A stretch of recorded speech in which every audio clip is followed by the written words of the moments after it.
Welcome students in home push classes a competition venture of science commerce academy Dharamshala. तो student जैसे कि आपको पता है कि आजकल मैंने एक सीरीज चलाई हुई है बोर्ड लेवल के मल्टीपल चॉइस क्वेश्चन की, जिसमें अभी मैंने एक टॉपिक आपका कवर किया है मैट्रिसेस, और आज मैं दूसरा टॉपिक आपके समक्ष लेके आया हूं डिटर्मिनेंट्स। तो चलो स्टार्ट करते हैं multiple choice question for determinant. Question से पहले बेटे मैं दो या तीन चीजें आपको बताना चाहूंगा, फिर हम क्वेश्चन स्टार्ट करते हैं। तो सबसे पहले बेटे मैं आपको एक टॉपिक यहां बता रहा हूं, सिमेट्रिक डिटर्मिनेंट। जैसे बच्चों आपने मैट्रिसेस में सिमेट्रिक मैट्रिक्स सुना हुआ है, वैसे ही डिटर्मिनेंट में सिमेट्रिक डिटर्मिनेंट होता है। अब सिमेट्रिक मैट्रिक्स में क्या होता था, ए आई जे एलिमेंट और ए जे आई एलिमेंट सेम होते थे। जो ए आई जे होता था वही ए जे आई होता था, आपने सुना है। वैसे ही बेटे सिमेट्रिक डिटर्मिनेंट में क्या होता है, ए आई जे इज इक्वल टू ए जे आई होता है। बस वहां मैट्रिक्स था, यहां डिटर्मिनेंट है, बाकी कोई भी फर्क नहीं है। इसी तरह से बेटे दूसरा हम पढ़ाने जा रहे हैं आपको स्क्यू डिटर्मिनेंट। अब स्क्यू डिटर्मिनेंट क्या होता है, जैसे स्क्यू मैट्रिक्स क्या होता था आपको मालूम है, उसमें डायगोनल के एलिमेंट जीरो होते हैं और ए आई जे एलिमेंट जो है वो माइनस ए जे आई के बराबर होते हैं। उसी तरह से स्क्यू डिटर्मिनेंट, जो स्क्यू डिटर्मिनेंट होता है उसमें भी डायगोनल के एलिमेंट जीरो होते हैं, उसमें भी डायगोनल के एलिमेंट क्या होते हैं, जीरो होते हैं। और बी, अगर मान लो इस वक्त बी की पोजीशन जो 1 2 है, तो ये क्या आ जाएगी, -1 2 आ जाएगी। माइनस सी है तो ये सी आ गया, ए है तो ये माइनस ए आ गया। और यहां एक और बहुत इंपॉर्टेंट चीज थी कि स्क्यू डिटर्मिनेंट में अगर स्क्यू डिटर्मिनेंट का ऑर्डर अगर क्या हो, ऑड हो, तो उसकी जो वैल्यू होती है वो जीरो होती है। ये हमने स्क्यू मैट्रिक्स में भी आपको पढ़ाया था। और वेक्टर डिटर्मिनेंट में एक मैं ये बताऊंगा कि जैसे पहली रो आपकी ए एच जी थी, तो पहला कॉलम भी क्या होगा, ए एच जी। ये बी एफ है तो ये एफ आ गया। हाँ बेटे यहां आप बी ले लीजिए तब भी ओके है, सी ले लीजिए तब भी ओके है, कोई फर्क नहीं पड़ता। वैसे बी भी ले सकते थे आप। और तीसरा मैं आपको बताने जा रहा हूं सर्कुलेंट डिटर्मिनेंट। सर्कुलेंट डिटर्मिनेंट में कुछ नहीं है कि जो डिटर्मिनेंट के अंदर एलिमेंट होते हैं वो एक साइक्लिक ऑर्डर में होते हैं। जैसे मान लीजिए कि जैसे आपके पास डिटर्मिनेंट की पहली रो मैंने दी है आपको ए बी सी, पहली रो क्या दी है, ए बी सी, तो दूसरी कहां से स्टार्ट होगी, ए बी सी था तो बी से स्टार्ट कर दो। बी, बी के बाद साइकिल में कौन आ रहा है, सी, सी के बाद कौन आ रहा है, ए, तो बी सी ए। अब तीसरी कहां से स्टार्ट कर दो, सी, सी के बाद कौन आएगा भाई, सी के बाद ए और ए के बाद बी। तो ये छोटी सी मैंने आपको एक चीज बताई है। आगे बढ़ते हैं, अगला टॉपिक है बेटे, इसके ऊपर बहुत से क्वेश्चन आते हैं, ये प्रॉपर्टीज ऑफ एडजॉइंट मैट्रिक्स, और इसके ऊपर बहुत मल्टीपल चॉइस क्वेश्चन निकलते हैं। तो ये प्रॉपर्टीज मैं आपको टर्न बाय टर्न यहाँ पे डिस्कस करूंगा, और ये प्रॉपर्टीज के बेस्ड क्वेश्चन फिर आप डायरेक्ट में बहुत जल्दी निकाल सकते हैं। तो पहली प्रॉपर्टी है बेटे, ए इंटू एडजॉइंट ए।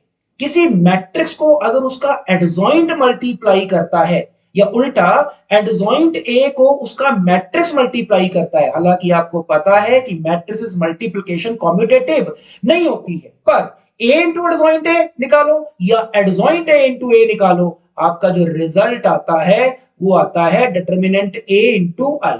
मेरा कहने का मतलब ये है कि आप ए इंटू एडजॉइंट ए निकालिए या एडजॉइंट ए इंटू ए निकालिए, और ये किसके बराबर होता है, डिटर्मिनेंट ए इंटू आई। आई यहाँ पे आइडेंटिटी मैट्रिक्स है। देखो बेटे कितना लंबा क्वेश्चन हो जाएगा, ए निकालो फिर एडजॉइंट ए निकालो, एडजॉइंट ए में भी काफी लंबा काम करना पड़ता है, फिर दोनों की मल्टीप्लाई करो। बजाय उसके सीधा शॉर्टकट याद रखो कि ए इंटू एडजॉइंट ए किसी ने निकालने को बोला, तो सिर्फ आप ए जो मैट्रिक्स दिया है उसकी वैल्यू निकालो, जो कि एक नंबर आएगा, और उस नंबर को आइडेंटिटी मैट्रिक्स से मल्टीप्लाई करवा दो, बहुत जल्दी क्वेश्चन हो जाता है। दूसरी प्रॉपर्टी है बेटे एडजॉइंट ए का डिटर्मिनेंट। मतलब किसी ने आपको कहा ए एक मैट्रिक्स दिया है और उसने आपको कहा कि आप उस मैट्रिक्स के एडजॉइंट का डिटर्मिनेंट निकालो। लंबा क्वेश्चन है, आपको एडजॉइंट निकालना पड़ेगा, एडजॉइंट के लिए माइनर निकालने पड़ेंगे, कोफैक्टर निकालने पड़ेंगे, ट्रांसपोज करना पड़ेगा, तब जाके आप एडजॉइंट की बात करेंगे। बेटा इतना काम नहीं करना है आपको, आपको जस्ट क्या करना है, एडजॉइंट ए का डिटर्मिनेंट निकालना है। आप सिर्फ डिटर्मिनेंट ए निकालिए, सिर्फ क्या निकालिए, डिटर्मिनेंट ए निकालिए, और उसके ऊपर पावर लगा दीजिए n-1। बेटे कोई पूछेगा यहाँ n क्या है, तो n क्या है, ऑर्डर ऑफ मैट्रिक्स है। मतलब अगर मान लो आपके पास a एक मैट्रिक्स है, कितने ऑर्डर का है, 3x3 का है, और किसी ने आपको कह दिया इस मैट्रिक्स A का एडजॉइंट A का डिटर्मिनेंट निकालो, लंबी प्रोसेस है, ए मैट्रिक्स दिया है और आपको एडजॉइंट ए का डिटरमिनेंट निकालना है, लंबी प्रोसेस है, लेकिन आप शॉर्टकट यूज करिए कि एडजॉइंट ए का डिटरमिनेंट क्या होगा, सिर्फ आप डिटरमिनेंट ए निकालो, सिर्फ क्या निकालो, जो ए मैट्रिक्स दिया उसकी वैल्यू निकालो, डिटरमिनेंट निकालो और उसकी पावर क्या कर दो n-1। n यहां क्या होता है ऑर्डर, जैसे आपके पास ऑर्डर कितना है 3, तो 3 में से 1 गया तो क्या हो जाएगा 2। बहुत जल्दी क्वेश्चन हो जाएगा, अदरवाइज अगर आप इसे पूरा प्रॉपर वे में एडजॉइंट करके करोगे तो बहुत लेंथी सम चला जाएगा। तो दूसरी प्रॉपर्टी ये बताई। तीसरी है बेटे एडजॉइंट ऑफ एडजॉइंट, मतलब आपको किसी ने कहा कि ए एक मैट्रिक्स दिया, जैसे ये एक मैट्रिक्स दिया ए, और किसी ने कहा कि आप एडजॉइंट ए निकालिए, पहले एडजॉइंट ए ही एक लंबी प्रोसेस है, फिर बोलता उसका फिर से एडजॉइंट निकालिए, तो बहुत लंबी प्रोसेस है कि ए मैट्रिक्स दिया है, पहले आप उसका एडजॉइंट निकालेंगे और फिर एडजॉइंट का फिर से एडजॉइंट निकालेंगे, बहुत लंबी प्रोसेस है। आपको वो प्रोसेस यूज नहीं करनी है मल्टीपल चॉइस क्वेश्चन में, आपको जस्ट प्रॉपर्टी याद रखनी है कि एडजॉइंट ऑफ एडजॉइंट ए जो होता है वो होता है डिटर्मिनेंट ए की पावर n-2। अब आप पूछेंगे n क्या है, वही बता रहा हूं, अगर ए 3 ऑर्डर का मैट्रिक्स होगा तो n कितना है 3 है, तो क्या आंसर आ जाएगा डिटर्मिनेंट ए की पावर 3 में से 2 गया 1। कितना आसान है कि अगर हम आपको एक ए मैट्रिक्स दे दें और आपको बोले इसके एडजॉइंट निकालो, उसका फिर से एडजॉइंट निकालो, इतना लंबा काम मत करिए, जस्ट आप ए मैट्रिक्स की वैल्यू निकाल दो, उसका डिटर्मिनेंट निकाल दो, वही आपका क्या आ जाएगा आंसर। ठीक है, उससे अगली प्रॉपर्टी है बेटे, अभी मैंने जैसे एडजॉइंट ऑफ एडजॉइंट ए निकाल के दिखाया, अगली प्रॉपर्टी में बेटे हम आपको कह रहे हैं एडजॉइंट ऑफ एडजॉइंट ए का डिटर्मिनेंट निकालिए। ठीक है, और एडजॉइंट ऑफ एडजॉइंट ए का जो डिटर्मिनेंट होता है बेटे, वो होता है हमारे पास डिटर्मिनेंट ए की पावर n-1 का होल स्क्वायर। किसके बराबर होता है, डिटर्मिनेंट ए की पावर n-1 का होल स्क्वायर। अच्छा, पिछली प्रॉपर्टी में मैं एक चीज मिस कर गया, एडजॉइंट ऑफ एडजॉइंट ए होता है डिटर्मिनेंट ए की पावर n-2 इनटू ए। ठीक है, तो एडजॉइंट ऑफ एडजॉइंट ए होता है डिटर्मिनेंट ए की पावर n-2 इनटू ए। ठीक है, तो डिटर्मिनेंट ए के साथ इनटू में यहां क्या आना था, ए भी आना था, और अगर इसका डिटर्मिनेंट निकालना हो, एडजॉइंट ऑफ एडजॉइंट ए का डिटर्मिनेंट निकालना हो, तो जस्ट डिटर्मिनेंट ए की पावर n-1 का whole square, where n is the order of a matrix. उसके बाद ये तो आसान सी प्रॉपर्टी है, एडजॉइंट ऑफ ए ट्रांसपोज। किसी ने कहा कि भाई एडजॉइंट ए एक एडजॉइंट ए है, उसका आप ट्रांसपोज निकालिए। बेटे आप एडजॉइंट ए करके ट्रांसपोज निकालिए, या आप पहले ए का ट्रांसपोज निकाल लिए और बाद में उसका एडजॉइंट कर दीजिए, रिजल्ट आपका सेम आएगा। एक सिंपल सी प्रॉपर्टी ये भी है कि adjoint of A B, A into B का जो एडजॉइंट है, बेटे याद रखना एडजॉइंट ऑफ ए बी जो होता है वो adjoint B into adjoint A के बराबर होता है। गलती से भी ये मत कर देना कि एडजॉइंट ऑफ ए बी को is equal to adjoint A into adjoint B नहीं लिख सकते। क्या लिखते हैं हम, एडजॉइंट ए बी को क्या लिखते हैं हम, adjoint B into adjoint A. Next property start करते हैं। नेक्स्ट प्रॉपर्टी है बेटे हमारी एडजॉइंट ऑफ ए की पावर n। ठीक है, एडजॉइंट ऑफ ए की पावर n, मतलब किसी मैट्रिक्स की पावर करो और फिर उसका एडजॉइंट निकालो। लेकिन प्रॉपर्टी बोलती है आप पावर करके एडजॉइंट निकालने के बजाय पहले आप उस मैट्रिक्स का क्या निकाल लो, एडजॉइंट निकाल लो, बाद में पावर कर दो, बात एक ही है। ठीक है, ये प्रॉपर्टी फिर से इंपॉर्टेंट है। एडजॉइंट ऑफ के ई, मतलब एडजॉइंट ऑफ के इंटू ए, के यहां पे कोई भी कांस्टेंट होगा, तो एडजॉइंट ऑफ के इंटू ए निकालना हो तो बेटे के की पावर n-1, अभी मैं सिखाता हूं n-1 क्या है, के की पावर n-1 और इनटू में क्या आ जाएगा एडजॉइंट ए। ये n आपको फिर से मैं बता रहा हूं ऑर्डर, मान लीजिए अगर ए मैंने आपको 3 ऑर्डर का एक मैट्रिक्स दिया है फॉर एग्जांपल, तो एडजॉइंट ऑफ के ए क्या होगा, के की पावर 3 में से 1 गया 2, तो के की पावर 2 इंटू एडजॉइंट ए।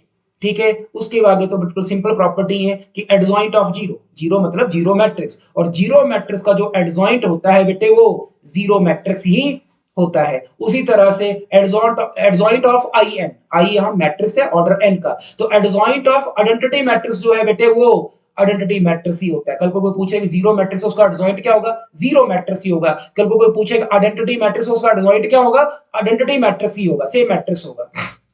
उससे नेक्स्ट है बेटे, अगर ए एक सिमेट्रिक मैट्रिक्स है, a is a symmetric matrix, अगर ए सिमेट्रिक मैट्रिक्स है तो बेटे उसका जो एडजॉइंट होता है वो भी सिमेट्रिक होता है। सिमेट्रिक मैट्रिक्स का एडजॉइंट सिमेट्रिक होता है। अगर बेटे ए आपका एक डायगोनल मैट्रिक्स है तो उसका एडजॉइंट भी डायगोनल मैट्रिक्स होता है। सिमेट्रिक मैट्रिक्स का एडजॉइंट सिमेट्रिक मैट्रिक्स होता है, डायगोनल मैट्रिक्स का एडजॉइंट डायगोनल मैट्रिक्स होता है, और ट्रायंगुलर मैट्रिक्स का एडजॉइंट जो है वो भी ट्रायंगुलर मैट्रिक्स होता है। तो ये एडजॉइंट की प्रॉपर्टीज जो मैंने आपके साथ डिस्कस की हैं, इन्हें आप ढंग से पढ़ लीजिएगा, इससे आपके मल्टीपल चॉइस क्वेश्चन बहुत इजीली हो जाएंगे, बहुत जल्दी हो जाएंगे। चलो क्वेश्चन स्टार्ट करते हैं।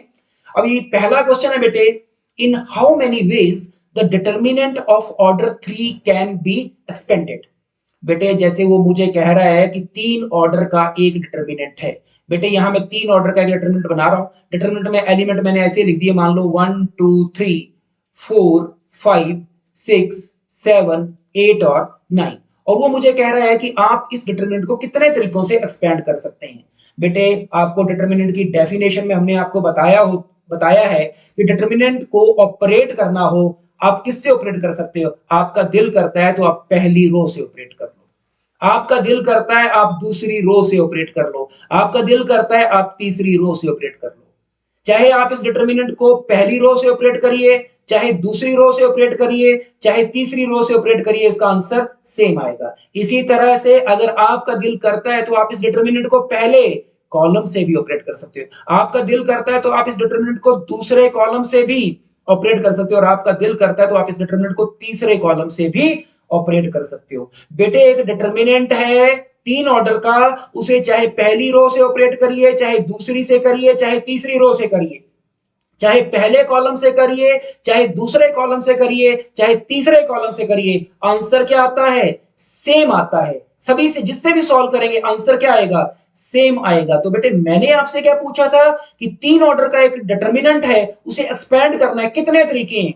एक तरीका R1, दूसरा तरीका R2, तीसरा तरीका R3, एक तरीका C1, दूसरा C2, तीसरा C3, 3 और 3 6, तो 6 वे से हम इसे ऑपरेट कर सकते हैं। चलिए नेक्स्ट क्वेश्चन करते हैं, क्वेश्चन नंबर 2। क्वेश्चन नंबर 2 में कह रहा है व्हाइल एक्सपेंडिंग द डिटर्मिनेंट, जब हम डिटर्मिनेंट को एक्सपेंड करते हैं, अभी पिछले क्वेश्चन में मैंने कहा कि डिटर्मिनेंट को एक्सपेंड करने के हमारे पास कितने तरीके होते हैं, 6 तरीके होते हैं।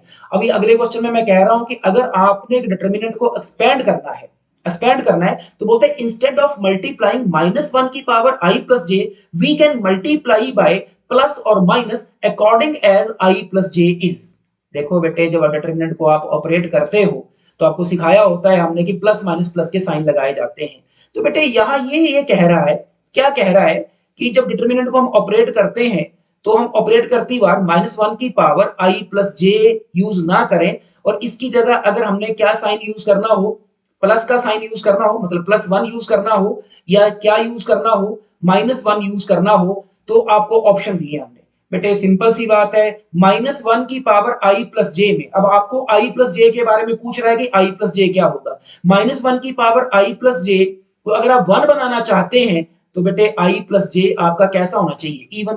अगर i और j का सम बेटे इवन होगा तो आपको पता है -1 की पावर अगर हम इवन लेंगे तो रिजल्ट क्या आएगा, +1 आएगा। और बेटे अगर i प्लस जे आपका क्या होगा, ऑड होगा, मतलब -1 की पावर अगर आपके पास क्या होगा, ऑड नंबर होगा, तो रिजल्ट क्या आएगा, -1 आएगा। अब आपको वो कह रहा है -1 की पावर i प्लस जे की जगह आपने +1 यूज करना है या आपने -1 यूज करना है, तो i प्लस जे क्या होना चाहिए।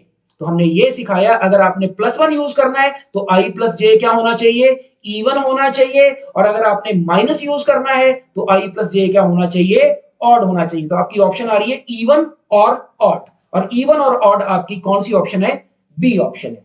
नेक्स्ट क्वेश्चन करते हैं, क्वेश्चन नंबर 3। अब क्वेश्चन नंबर 3 में वो हमें कह रहा है कि इस डिटर्मिनेंट की वैल्यू निकाल के दिखाइए। अब बेटे डिटर्मिनेंट मैंने आपको दिया है और आपको पता है कितने ऑर्डर का डिटर्मिनेंट है, ये 2 ऑर्डर का डिटर्मिनेंट है, और इसकी वैल्यू निकालनी है, और 2 ऑर्डर का डिटर्मिनेंट सॉल्व करना हमें आता है। अगर इसकी वैल्यू निकालनी है तो क्या करेंगे बेटे, 2 ऑर्डर का डिटर्मिनेंट सॉल्व करना आता है, 1 into 1 क्या आ गया, 1 माइनस, और फिर क्या होगा, this minus 1 into 1 minus this into this, क्या होगा बच्चों, ये होगा log a to the base b into, और फिर होगा log b to the base a। ठीक है बेटा, 1 माइनस, ठीक है। अब बेटे यहां हमने लिखा है log b to the base log a to the base b, और यहां लिखा है log b to the base a। ये log के बेसिक प्रॉपर्टीज में हमने आपको बताया होता है, जैसे ये log b to the base a है और ये log a to the base b है, अगर दोनों सेम हो जाए, जैसे ये जो log a to the base b है, इसको भी हम इसकी तरह बना देते हैं। किसकी तरह बना देते हैं? log b to the base a। और ये एक प्रॉपर्टी होती है लॉग में, हमने लॉग के बेसिक्स में आपको बताया होता है कि log a to the base b में आप लिखना चाहते हो log b to the base a, मतलब इन दोनों को आपस में इंटरचेंज करना चाहते हो तो प्रॉपर्टी बोलती है 1 ओवर कर दीजिए। 1 ओवर क्या लिख दीजिए? log b लिख दीजिए, मतलब जो बेस है उसको ऊपर लिख दो और a जो है उसे बेस में लिख दो। और इनटू में तो पहले से ही कौन है बेटा? log b base a। और अगले स्टेप में 1 माइनस बेटे log b to the base a, और log b to the base a cut गया, क्या रह गया? 1, और 1 में से 1 आया तो रिजल्ट क्या आ गया बेटे? 0 आ गया। C is your correct answer. Next question start करते हैं बेटे, क्वेश्चन नंबर 4। क्वेश्चन नंबर 4 में बेटे वो हमें कह रहा है a square matrix A is said to be singular। कोई भी स्क्वायर मैट्रिक्स है, स्क्वायर मैट्रिक्स आपको पता है जिस भी मैट्रिक्स का ऑर्डर 2 क्रॉस 2 होगा, 2 ऑर्डर होगा, जिस भी मैट्रिक्स का ऑर्डर 3 क्रॉस 3 होगा, या जिस भी मैट्रिक्स का ऑर्डर 4 क्रॉस 4 होगा, उन्हें हम क्या बोलते हैं? स्क्वायर मैट्रिक्स बोलते हैं। अब वो कह रहे हैं square matrix A is said to be singular। कोई भी स्क्वायर मैट्रिक्स सिंगुलर कब होता है बेटे? कोई भी मैट्रिक्स स्क्वायर मैट्रिक्स सिंगुलर होता है जब उसका डिटर्मिनेंट जो होता है, A का जो डिटर्मिनेंट क्या होना चाहिए? 0। ठीक है, किसी भी स्क्वायर मैट्रिक्स का डिटर्मिनेंट अगर 0 हो तो वो मैट्रिक्स सिंगुलर कहलाता है, और किसी भी स्क्वायर मैट्रिक्स का डिटर्मिनेंट अगर 0 ना हो तो वो जो मैट्रिक्स होता है बेटे वो नॉन सिंगुलर कहलाता है। डिटर्मिनेंट 0 आ जाए तो क्या कहलाता है? सिंगुलर कहलाता है, और डिटर्मिनेंट नॉट इक्वल टू 0 आ जाए तो नॉन सिंगुलर कहलाता है। अब आप यहां ये बोलेंगे सर स्क्वायर मैट्रिक्स की बात क्यों कर रहे हैं? बेटे आपको पता है कि जो डिटर्मिनेंट होता है वो सिर्फ किसका सॉल्व होता है बेटे? डिटर्मिनेंट किसका होता है? सिर्फ स्क्वायर मैट्रिक्स का ही होता है। स्क्वायर मैट्रिक्स के अलावा कोई और अगर आप मैट्रिक्स ले लेते हैं तो आप उसका डिटर्मिनेंट नहीं निकाल सकते हैं। कहने का मतलब आप उसकी वैल्यू नहीं निकाल सकते हैं, क्योंकि जो डिटर्मिनेंट होता है एक्चुअल में होता क्या है? ये किसी भी स्क्वायर मैट्रिक्स की वैल्यू होती है। तो पता चल गया आपको कि अगर कोई भी स्क्वायर मैट्रिक्स है वो सिंगुलर कब होगा? जब उसका डिटरमिनेंट 0 आ जाएगा तो वो सिंगुलर होगा, और जब उसका डिटरमिनेंट नॉट इक्वल टू 0 आ जाएगा तो वो नॉन सिंगुलर होगा। नेक्स्ट क्वेश्चन स्टार्ट करते हैं, क्वेश्चन नंबर 5। और क्वेश्चन नंबर 5 में बेटे बोल रहा है if A and B are square matrices of same order. मैंने आपको कहा है एक मैट्रिक्स A है, एक मैट्रिक्स B है, और दोनों मैट्रिसेस कैसे हैं? स्क्वायर मैट्रिक्स हैं। दोनों मैट्रिक्स कैसे हैं? Square matrix of same order. तो बोलता है कि AB का डिटरमिनेंट किसके बराबर होगा? ठीक है, ए बी का डिटरमिनेंट किसके बराबर होगा?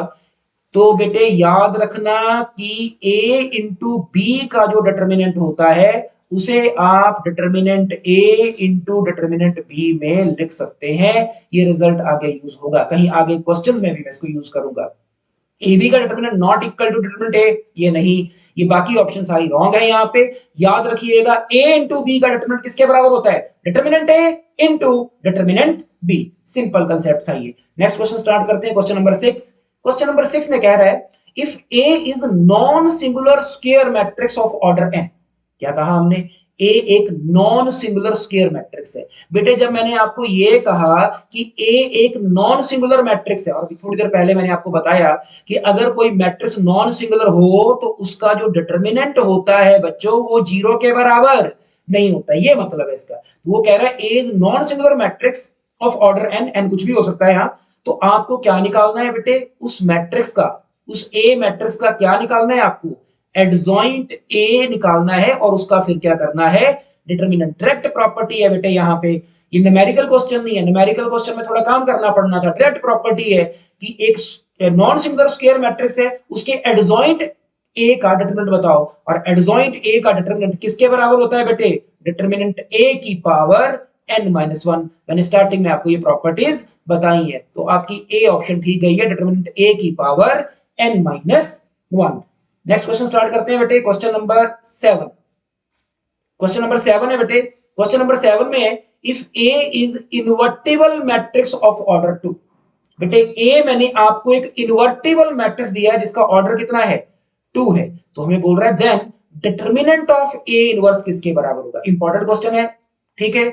ए एक इनवर्टिबल मैट्रिक्स है। बेटे जब मैं आपको कह रहा हूं ए एक इनवर्टिबल मैट्रिक्स है, इसका मतलब होता है कि उस मैट्रिक्स का जो इनवर्स है वो क्या कर रहा है?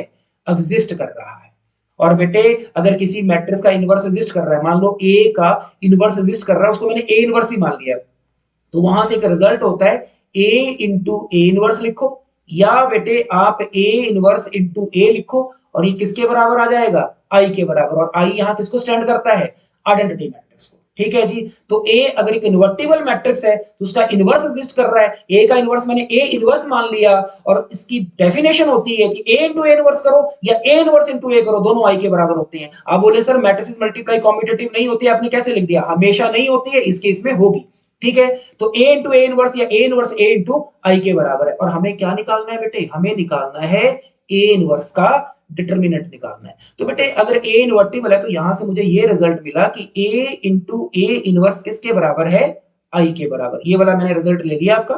ठीक है। ए इंटू ए इनवर्स आई के बराबर है और मुझे ए इनवर्स का डिटर्मिनेंट निकालना है। अगले स्टेप में बेटे मैं दोनों साइड में डिटर्मिनेंट ऑपरेट कर देता हूं। ए इंटू ए इनवर्स का डिटर्मिनेंट लगा देता हूं और सामने में बेटे आई का डिटर्मिनेंट लगा देता हूं।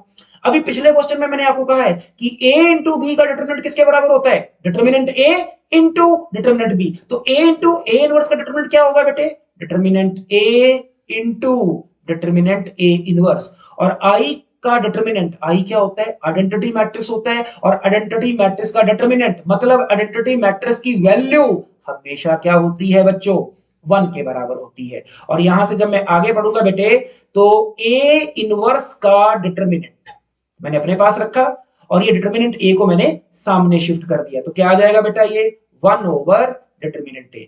तो मतलब ये जो मैं इसको ए इनवर्स के डिटर्मिनेंट को यूं भी लिख सकता था कि डिटर्मिनेंट ऑफ ए इनवर्स किसके बराबर आ गया, 1 ओवर क्या लिखा है मैंने, ये डिटर्मिनेंट ए, तो ऐसे लिखता हूं 1 ओवर डिटर्मिनेंट ए। तो बेटे डिटर्मिनेंट ऑफ ए इनवर्स मैंने किसके बराबर प्रूव कर दिया है, 1 over determinant A, 1 over determinant A. B is your correct answer. तो बेटे आज के लेक्चर में मैंने ये 7 क्वेश्चन कराए हैं। नेक्स्ट लेक्चर में मैं इसके अगले क्वेश्चन स्टार्ट करूंगा। जय हिंद, जय भारत।